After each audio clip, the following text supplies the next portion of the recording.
The voicemail was only 32 seconds long, but it would haunt investigators for years. It arrived at the precinct just before midnight, buried among routine tips and wrong numbers. A man's voice, low, strained, unmistakably frightened, spoke with careful precision. "I did it. I killed her. And no one is listening." By the time an officer played it the next morning, the call had already been dismissed as a prank. The woman's name was Mara Whitfield. She had been reported missing 3 days earlier by her sister, who said Mara never missed their daily check-in. Her car was found abandoned near a shopping plaza, keys still in the ignition, purse untouched on the passenger seat. There were no signs of a struggle, no witnesses, no leads. Police labeled it a voluntary disappearance. Until the voicemail. The caller didn't give his name, but he gave details the public didn't know. He mentioned the scar behind Mara's left ear, the blue thread sewn into the lining of her coat, where he left her watch. Detectives noticed, but quietly filed the message away.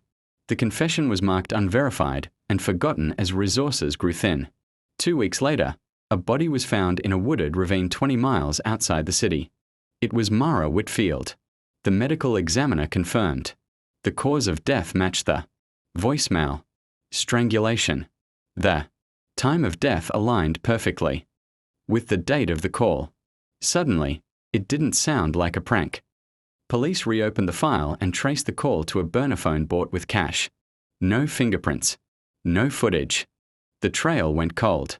But the caller hadn't stopped.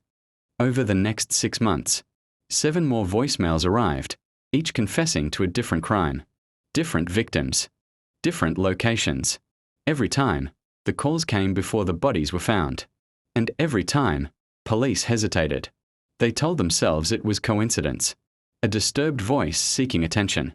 Until Patton replaced out. "I know you won't stop me," the caller said in one message, "because you already chose not to." By the time law enforcement took the call seriously, the damage was done. Evidence was lost. Scenes contaminated. Suspects gone. Years later, a retired detective admitted the truth. "We didn't ignore the confession because we didn't believe it," he said. "We ignored it because believing it meant admitting we were already too late." The caller was never identified. The phones were never traced. Some victims were never named publicly, but the voicemails still exist, locked in evidence, time-stamped, unanswered. A reminder that sometimes justice isn't delayed by lack of truth. It's delayed by the choice to look away.